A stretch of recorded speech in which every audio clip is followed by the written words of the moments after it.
on voulait discuter à partir de ces cas, de cet exemple de Marc Estève et l'Institut Curie, discuter un peu sur la performance et comment l'aborder dans les hôpitaux. Et on dit souvent que le nirvana de la performance a été créé par Henry Ford. Nous faisons très simple. Il a fait une chaîne de production avec une seule voiture, Forte, une seule couleur, noire. Et ça, malheureusement, c'est un peu compliqué, parce que l'hôpital est beaucoup plus complexe qu'organiser une seule chaîne avec un seul produit, une seule couleur, une seule sortie. C'est un hôpital où on retrouve beaucoup de métiers, beaucoup de technologies, donne l'obligation d'organiser une certaine notion de progressivité, de travail en équipe. En plus, on commence à multiplier les formes de prise en charge. Il y en a plusieurs maintenant, l'ambulatoire, c'est complètement différent à l'hôpital conventionnel. On nous induit des aspects externes, comme le financement, qui provoquent des incitatifs et des changements de comportement. Donc c'est un contexte très compliqué pour gérer et pour introduire cette notion de simplicité, un seul produit, faible variabilité, maximum performance. Donc, on a fait un exercice de dire qu'est-ce qui pourrait expliquer la performance dans les hôpitaux. Et de plus en plus, on trouve dans la recherche, dans l'académie, dans les travaux, dans les études, des publications qui commencent à s'interroger sur ça. Management in healthcare, pourquoi le management influence la performance. Des études en France, l'IGAS qui avait fait une étude sur les déterminants, sur la performance dans les hôpitaux, même du côté plutôt médical, les 4 pratiques pour les organisations de haute valeur ajoutée, au New England Journal of Medicine, même quelles sont la liste des bonnes pratiques pour un CEO dans les hôpitaux, pour optimiser, pour améliorer la performance, l'étude des bonnes pratiques au niveau international, beaucoup plus récent, on revoit des littératures sur les facteurs qui sont associés au bon management dans les hôpitaux. Et on voulait partager quelques réflexions avec vous, mais plutôt avec le souci de trouver quels sont ces leviers qui expliquent la performance. Dans certaines études, ça c'est une étude qui est assez intéressante parce que ça a été fait sur presque 1200 hôpitaux dans 7 pays. Et finalement, je dis quand on parle de performance, on peut parler de deux grandes questions, pas seulement la performance économique, on parle de la qualité, on parle de la productivité, et ils associent plusieurs facteurs. La concurrence, mais la concurrence dans le sens qui introduisent la culture de l'innovation, la culture de l'amélioration des choses. La concurrence est un incitatif pour changer les choses. La présence des médecins dans la direction, c'est-à-dire la compréhension du core business, de la logique de comment on gère l'autonomie de gestion dans les établissements, dans la gouvernance principalement. Et les grands hôpitaux sont associés avec performance. Plutôt, l'étude, ils disent plutôt à l'inverse. Les très petits hôpitaux sont complètement éloignés de la performance. Des hôpitaux à moins de 100 lits sont très difficiles à gérer, à trouver des standards de performance importants. Et il se trouve statistiquement la variable hôpitaux privés, avec but lucratif ou pas. Mais c'est vrai que les auteurs explicitent aussi que c'est plus lié au fait que cette variable est très corrélée avec la gouvernance, l'autonomie de gestion et la professionnalisation de la gestion qu'à la nature privée en soi-même. En France, il y a aussi des études et les facteurs déterminants de la performance sont, il y a beaucoup de bon sens. Avoir un projet, ou pas, en tant qu'organisation. Où on voudrait se projeter. Adapter l'organisation à ces projets. Décliner les projets au niveau des services cliniques, avec la contractualisation interne, probablement que Marc Estève nous expliquait. Les outils de gestion et de suivi. Et il fixe aussi certains prérequis. Confiance et dialogue entre les acteurs. On est dans un milieu professionnel, on n'est pas dans un milieu très hiérarchisé comme une usine industrielle, comme celle que M. Faure avait proposée. La qualité, c'est une priorité. Si la qualité, c'est une priorité dans la culture, en général est associé à des meilleurs niveaux de performance et aussi cette capacité d'anticiper l'avenir, de voir quels sont les grands changements qui vont venir. Une étude qui est, à mon avis, un article qui est très fascinant parce que il n'y a que du bon sens sur le New England Journal of Medicine. Il dit 4 questions capitales. Avoir un projet, adapter l'organisation, évaluer ce qu'on fait, mesurer ce qu'on fait et apprendre à corriger. Le bon sens, finalement. Et tout ça est lié à la performance. L'étude sur la Mayo Clinic, facteur clé de succès, leadership médical, comme facteur clé de succès. Les compétences managériales, évidemment, si on veut. Les comités. L'organisation de l'hôpital en comité, en tant que ce sont des structures d'évaluer les pratiques, d'évaluer ce qu'on fait, de mesurer ce qu'on fait, de corriger ce qu'on fait. Le système de rémunération, c'est-à-dire les incitatifs, les bonus et les malus en fonction de reconnaître les bons résultats. Et aussi, évidemment, la sélection, le recrutement des bons professionnels. C'est finalement, il a un raisonnement très simple, c'est finalement 65% des charges des hôpitaux sont expliquées par les professionnels. Les niveaux des professionnels conditionnent beaucoup la performance. Non? À la limite, la performance, si on continue à regarder des études, ce qu'on trouve comme conclusion, c'est que la performance, finalement, est un concept plurifactoriel. Il y a des éléments qui partent de la stratégie, une stratégie qui doit être en plus partagée, pas seulement élaborée dans un bureau, un comité restreint.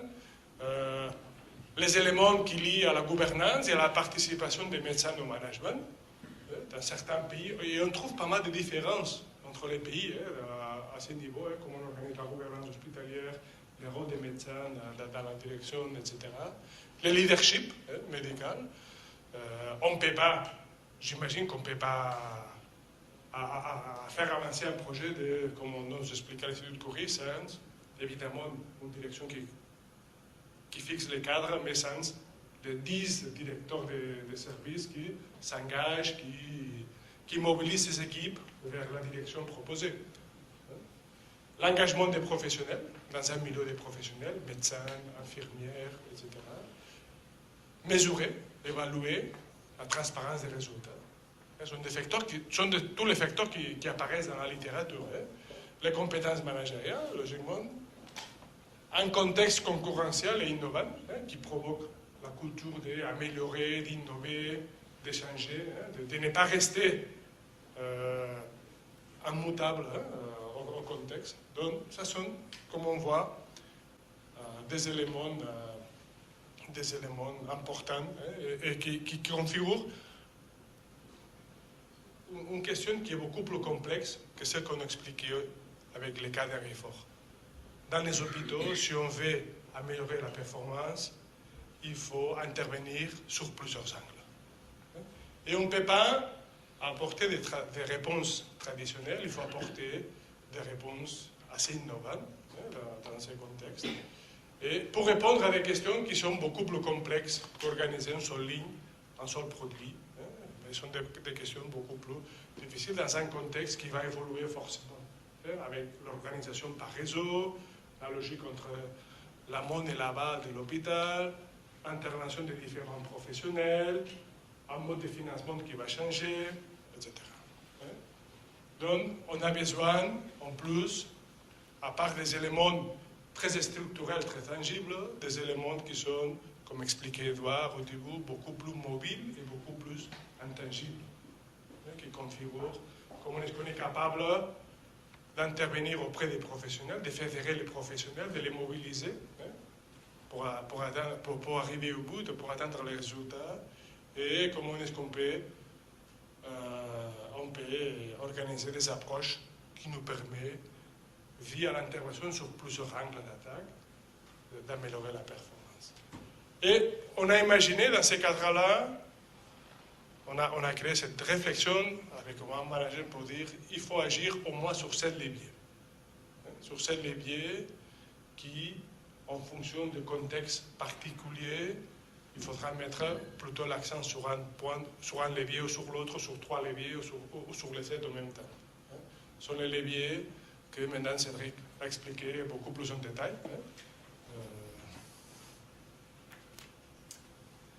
Merci, Owen. Oui, je vais la prendre.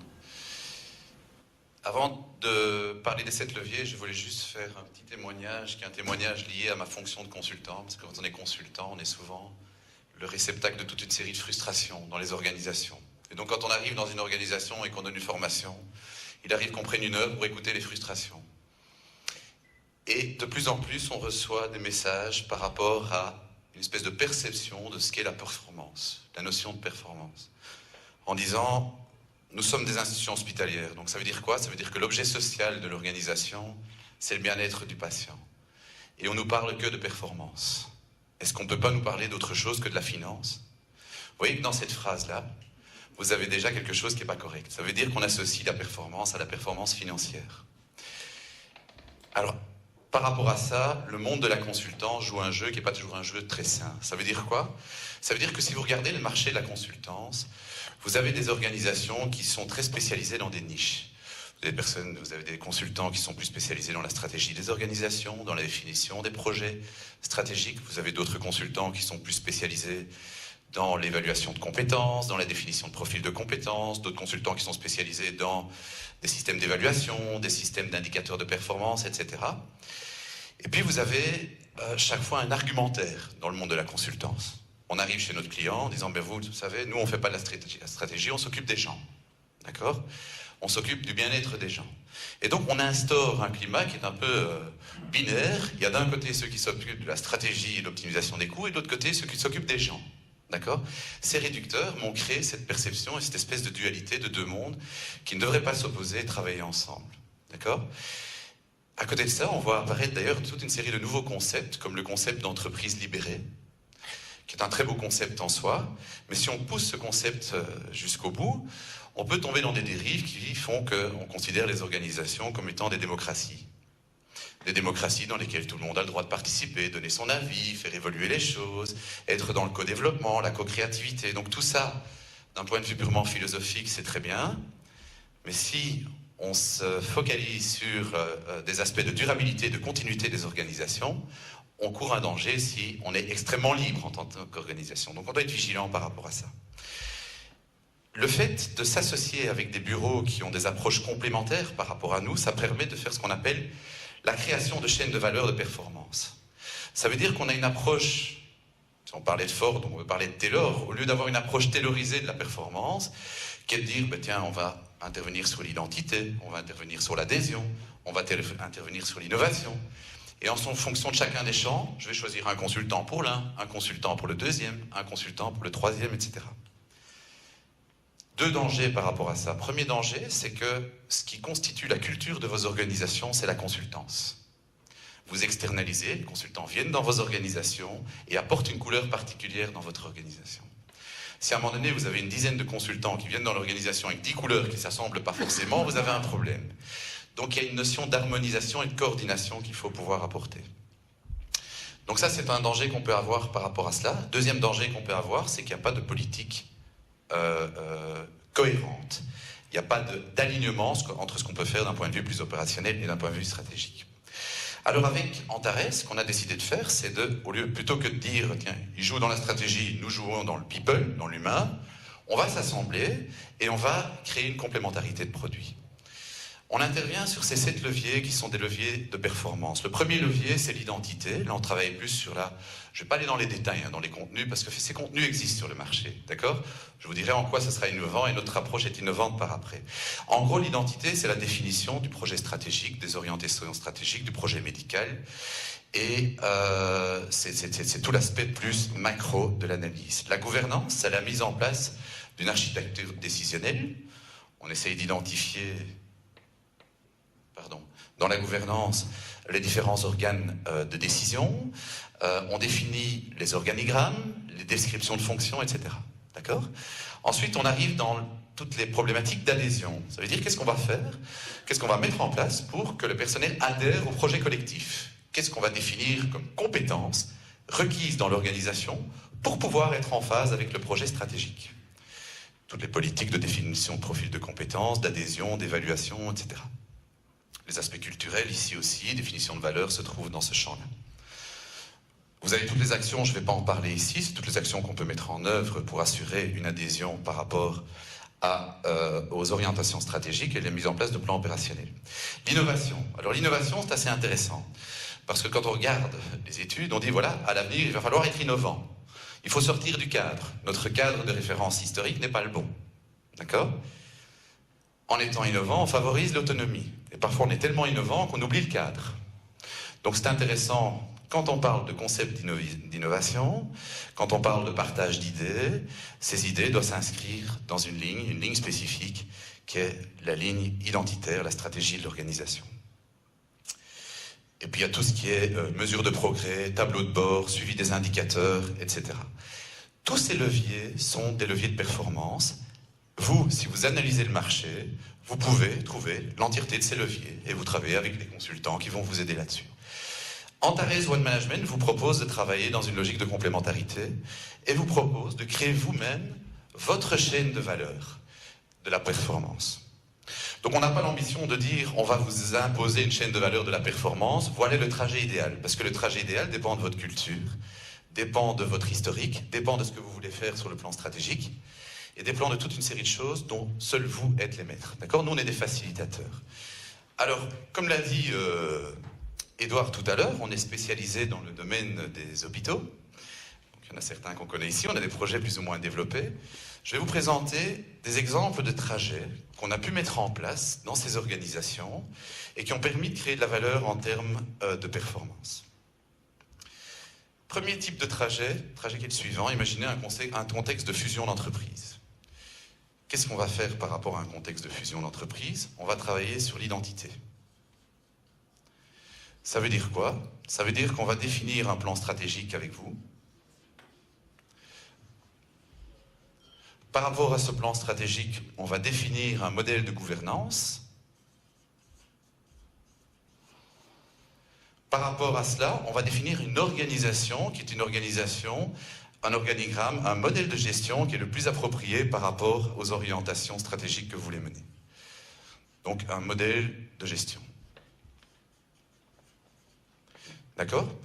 Alors, quand on part de ce principe-là, en tant que grosse organisation, souvent, on s'arrête là parce qu'on se dit, ce qui est important dans un contexte de fusion d'organisation, par exemple, c'est d'avoir une structure, c'est d'avoir des responsables, c'est d'avoir des descriptions de fonctions, et c'est d'avoir une organisation.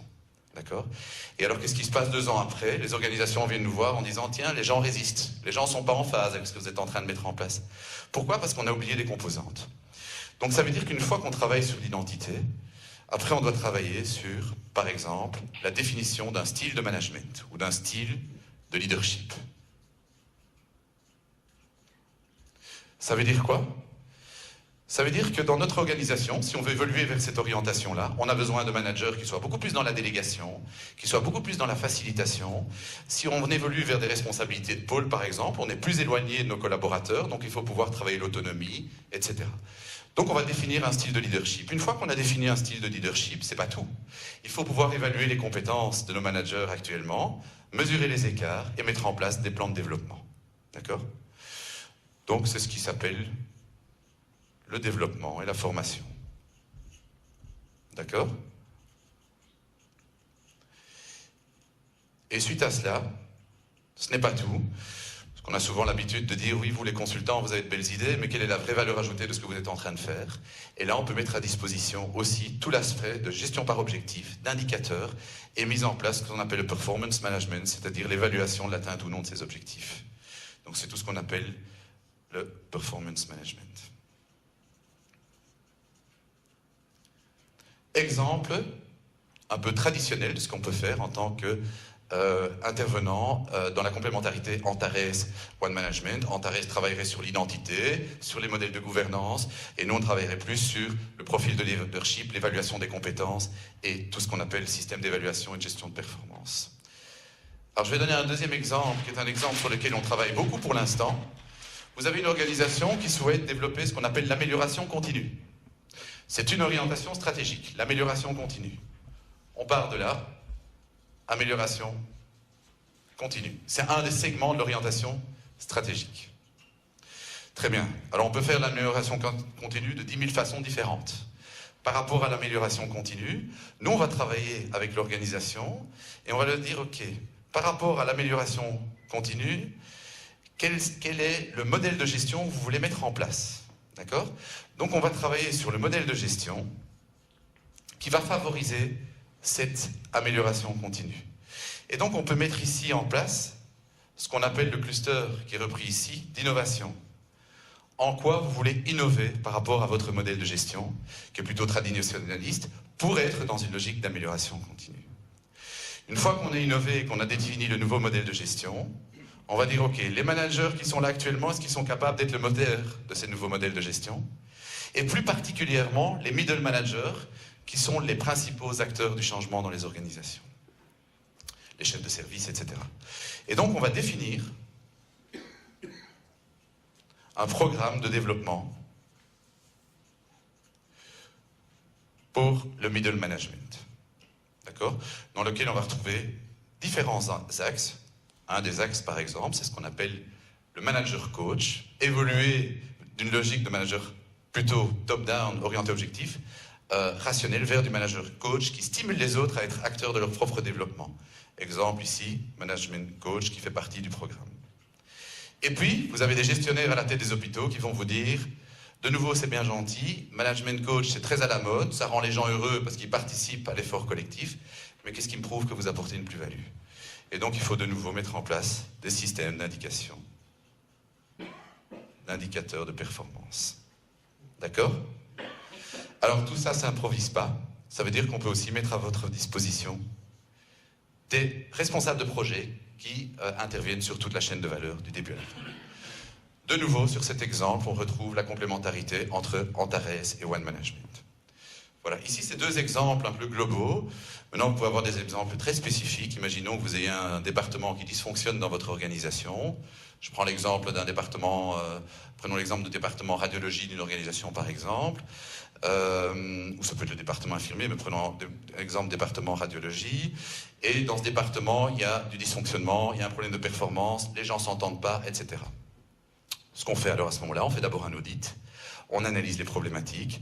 Sur cette base-là, on constate qu'il peut y avoir des problématiques d'ordre stratégique, pas de définition du projet de service. Il peut y avoir des problématiques de management, pas de leader reconnu par les autres. Et il peut y avoir des problèmes d'adhésion de l'équipe au projet collectif du service. Par rapport à ça, on peut mettre un plan d'action qui intervient sur les trois dimensions, d'où la complémentarité des deux bureaux de consultance. Voilà. Donc ces trois exemples permettent de vous montrer qu'en intervenant de façon intégrée au profit des organisations hospitalières, on crée de la valeur ajoutée, on crée de la valeur et on crée de la performance, plutôt que d'être dans une logique taylorisée. Et donc c'est la raison du partenariat. Voilà, je vous remercie.